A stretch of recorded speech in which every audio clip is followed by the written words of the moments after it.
नमस्कार मित्रों, जय सिया राम, जय हनुमान। मित्रों, आज हम बात करेंगे पहले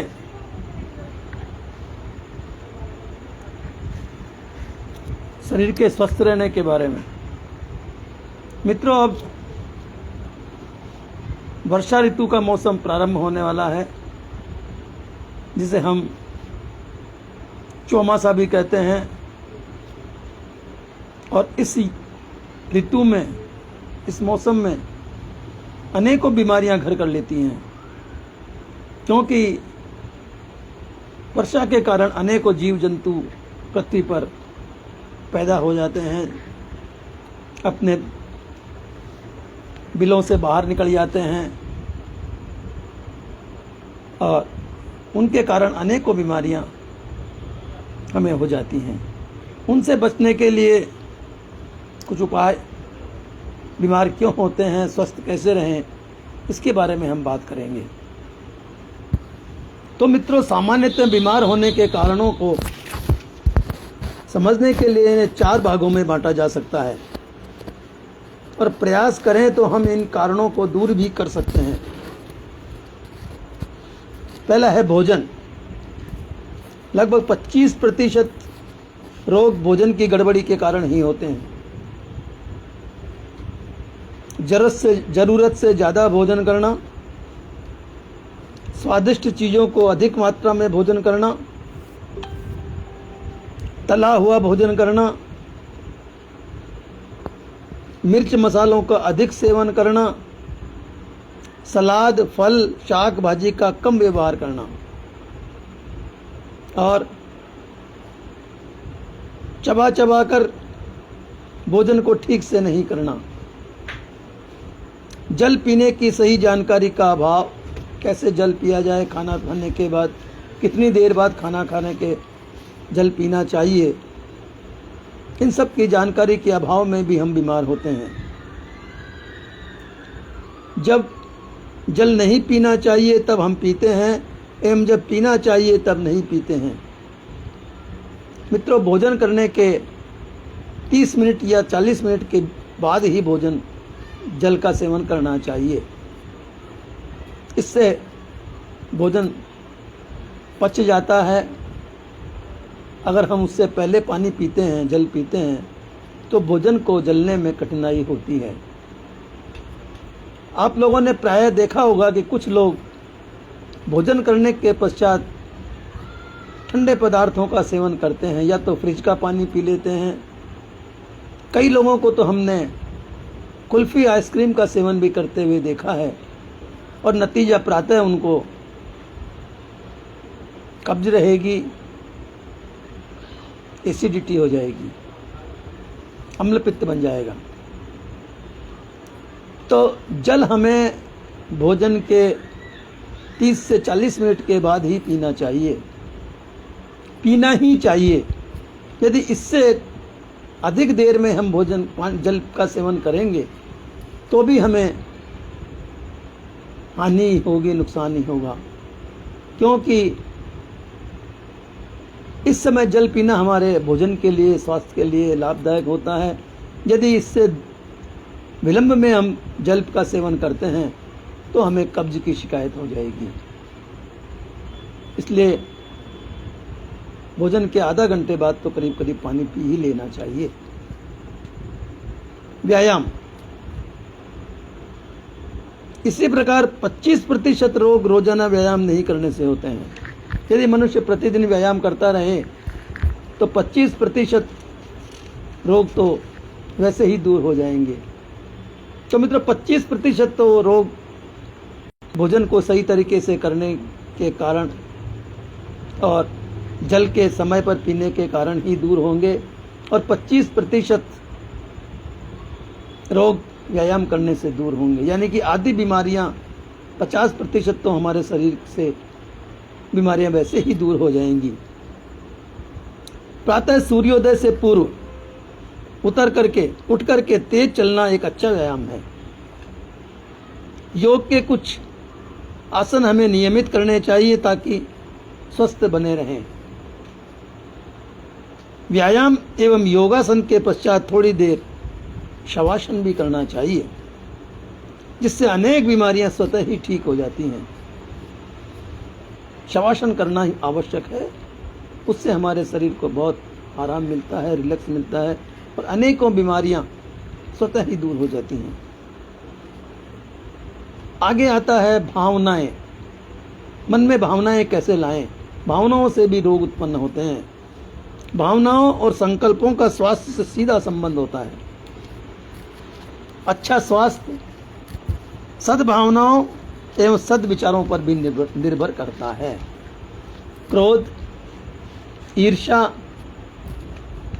घृणा, भय एवं अहंकार जैसे नकारात्मक भावनाओं पर नियंत्रण रख करके इनसे बचते हुए यदि रचनात्मक तथा सकारात्मक विचारों को हम अपनाएं तो जीवन का सही अर्थों में आनंद ले सकते हैं।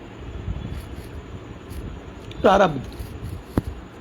पूर्वजन कृतम पापम व्याधि रूपेण जायते, अर्थात जन्मांतरीय पाप कर्म का व्याधि रूप से प्राकट्य होता है। सदग्रंथ ये बताते हैं कि प्रारब्ध रूप इस असद कर्म का विनाश भोग करने से होता है। प्राकृतिक आपदाएं, अनजाने रोग, वंशानुगत रोग, दुर्घटनाएं एवं जीवन की कुछ अनिवार्य घटनाएं जिन्हें हम रोक नहीं सकते, इन्हें भोगना ही पड़ता है। इन पर किसी का वश नहीं चलता है तो धैर्य पूर्वक एवं हंसते हंसते स्वीकार कर लेना चाहिए, क्योंकि ये हमारे प्रारब्ध के कारण ही चलते हैं, प्रारब्ध के कारण ही हमें मिलते हैं। इस तरह देखा जाए तो यदि भोजन, व्यायाम तथा भावनाओं को हम नियंत्रित कर लें तो अधिकांश रोगों की रोकथाम हम स्वयं ही कर सकते हैं, और ऐसा करना प्रायः पूरी तरह से हमारे अधिकार क्षेत्र में है। अतः नियमित जीवन शैली को अपना करके अपने शरीर की ऊर्जा को बढ़ा करके उसे सकारात्मक उपयोग में ला करके हम अपना जीवन सुखी बना सकते हैं। तो आइए आज ही हम संकल्प कर लें कि स्वास्थ्य के प्रति जागरूक होकर के हम इस आरोग्यचर्या को अपने दैनंदिन जीवन में सही रूप से अपनाएंगे। इस संकल्प शक्ति से हमारा जीवन सुखमय हो जाएगा और हम साधना पथ में सुगमता से अग्रसर हो सकेंगे। तो मित्रों, ये था बीमारी होने के कारण जिनको हम इन नियमों से, इन कार्यों से दूर भगा सकते हैं। सुबह ब्रह्म सर्वदा स्वस्थ रहने के कुछ उपाय और हैं कि सुबह ब्रह्म मुहूर्त में ही उठें। यह समय सूर्यदेव से लगभग 40 मिनट पहले होता है। सुबह बासी मुंह भरपेट जल पीने से, इसे उषापान कहते हैं, यह बहुत रोगों को दूर करता है। जल हरदम बैठ करके पीना चाहिए, खड़े खड़े कभी न पीना चाहिए। रोजाना सुबह 15 से 30 मिनट तक हल्के व्यायाम और योगासन करें। रोज सुबह नाश्ते में अंकुरित आहार को शामिल कर लें। इसे अमृतान्न कहते हैं, क्योंकि ये केवल सूर्य की रोशनी से ही पकते हैं। इसमें चना, मूंग, गेहूं, मूंगफली, उड़द, मेथी और सोयाबीन भी मिला सकते हैं। इनको भी आप अंकुरित करके खा सकते हैं। इन्हें खूब चबा चबा करके खाएं और हो सके तो ऊपर से दूध भी पिए। दूध भी धीरे धीरे छोटे छोटे घूंट बना करके पिए। नियमित समय पर खूब चबा चबा करके भोजन करें। दांतों का पूर्ण उपयोग करें। दांतों का काम हाथों से न करने दें। 20 से 30 मिनट का समय खाने में कम से कम लगना चाहिए। रोटी को पियो तथा दूध को खाओ, ऐसा कहा करते हैं। रोटी को पीने का अर्थ मतलब है कि जब वो लार के समान मिलकर के पेट में जाएगी तब सुपाच्य हो जाएगी। रोटी को इतना चबाओ कि वो मीठी लगने लगे। मीठी तभी लगेगी जब वो हमारी लार में मिश्रित हो जाएगी, तभी वो सुपाच्य होगी, तभी हमें ऊर्जा प्रदान करेगी। इस तरह से भोजन करने से आपको कब्ज भी नहीं होगा। दैनिक भोजन में सलाद अवश्य लें। भूख लगे तभी खाना खाएं, ये नहीं कि भूख हो या ना हो पर समय हो गया तो चलिए खाना तो खाना ही है।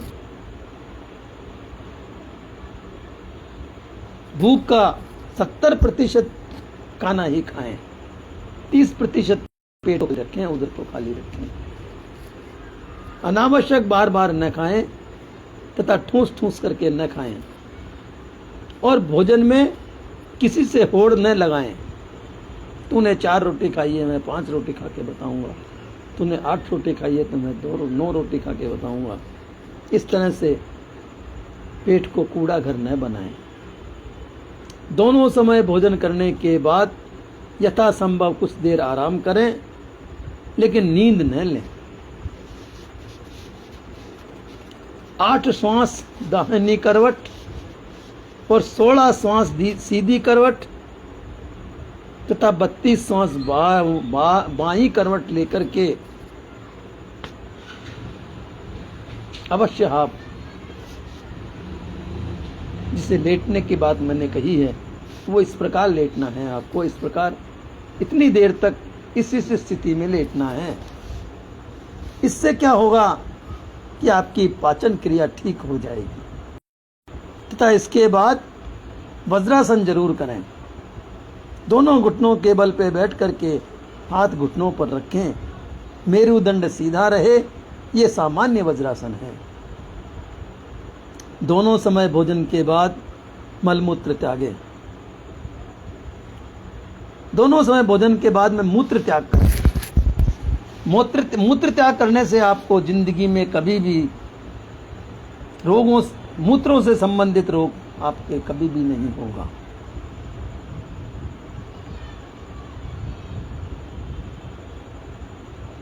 भोजन के पश्चात मूत्र त्यागने से कमर में दर्द नहीं होता है, पथरी की शिकायत नहीं होती है, गुर्दे संबंधी कोई रोग नहीं होता है।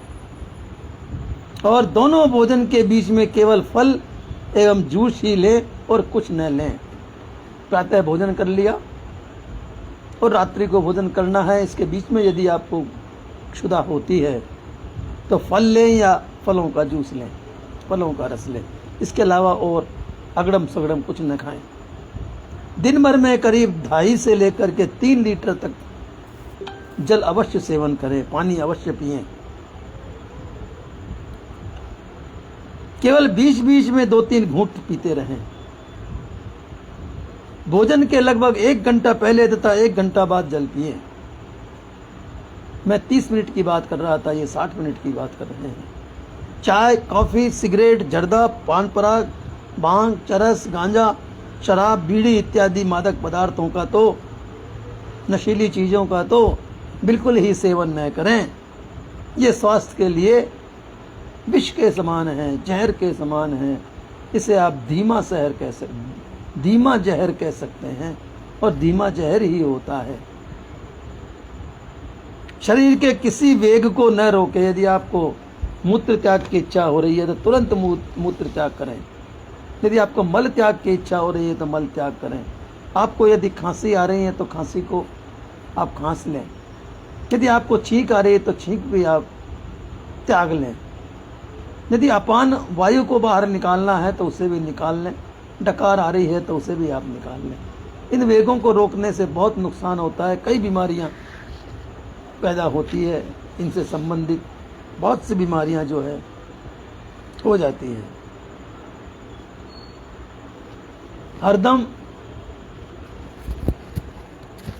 लंबी लंबी सांस लेना चाहिए।